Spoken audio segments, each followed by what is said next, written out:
James Harden's former coach, Kevin McHale, was just asked about Harden's trade request from the 76ers. Listen to what he had to say here. What was the stuff that you saw that allowed you to see that a mile away? Go into that a little bit, Mac.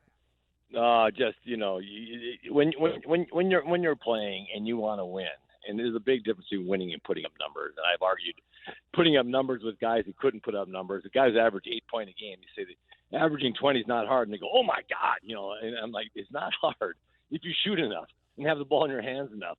What's hard is getting out, and what James never did well, but he did when he first came from. We got him in OKC because I was coaching when James, when he first came from OKC. He came off down screens. He did a lot. He ran the wing. When I'm running the left wing and you've got the ball in the middle, Cam, and it's going to be a break, and James just quits running, and all of a sudden the 3-on-2 turns into a 2-on-2, and I don't get a shot. No one gets a shot, and just because the guy's not running out ahead of the ball or throwing the ball ahead, or a lot of the little things that was not demanded that James do after a while.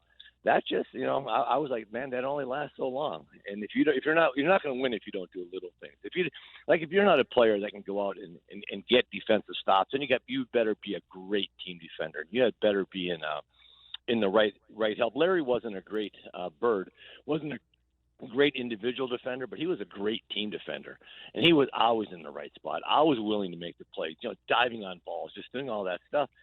And those were all the things I said, James can do it. It's just he didn't want to. And so I just was like, it's only going to last so long when your top guy is not willing to just do a lot of just the dirt working things that it takes to win, and not NBA games during the season, but what it takes to win championships. It's so freaking hard to win 4 series, to win a championship, and at some point you're playing a team every bit as good as you are, so you've got to just do all the little things. I thought Daryl let him slide on a lot of that stuff, and so I just was like, eventually that just comes back and bites you in the rear end, and so there it was. It came back and bit him in the rear end now. Everything Kevin McHale said about James Harden is 100% true.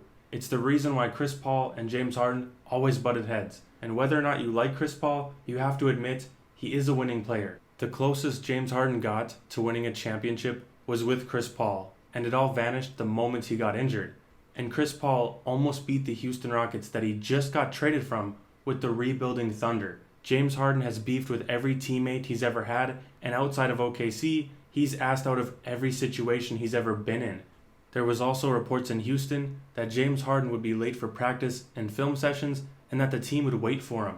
When Russell Westbrook found out about this, in the 1 year he was with Harden, he told them to start without him. There's also endless clips out there of James Harden showing lack of effort and lack of intensity on the defensive side of the ball. To sum it up, James Harden can talk all he wants, but he doesn't really want to win a championship. He's not willing to do the little things, play any defense, or sacrifice for any team in order to win it all. He might have some good games here or there, but he will never lead a team to a championship, because when he struggles to shoot the ball, he completely vanishes. He can continue to blame his teammates, his GM, his organization, but the common denominator is James Harden. There's players out there that will win and make their team better no matter what, but there's also players that will cause drama, be unhappy, and demand trades no matter where they are. But that's all I have for this video. Let me know in the comments what you guys think. Is Kevin McHale right about James Harden?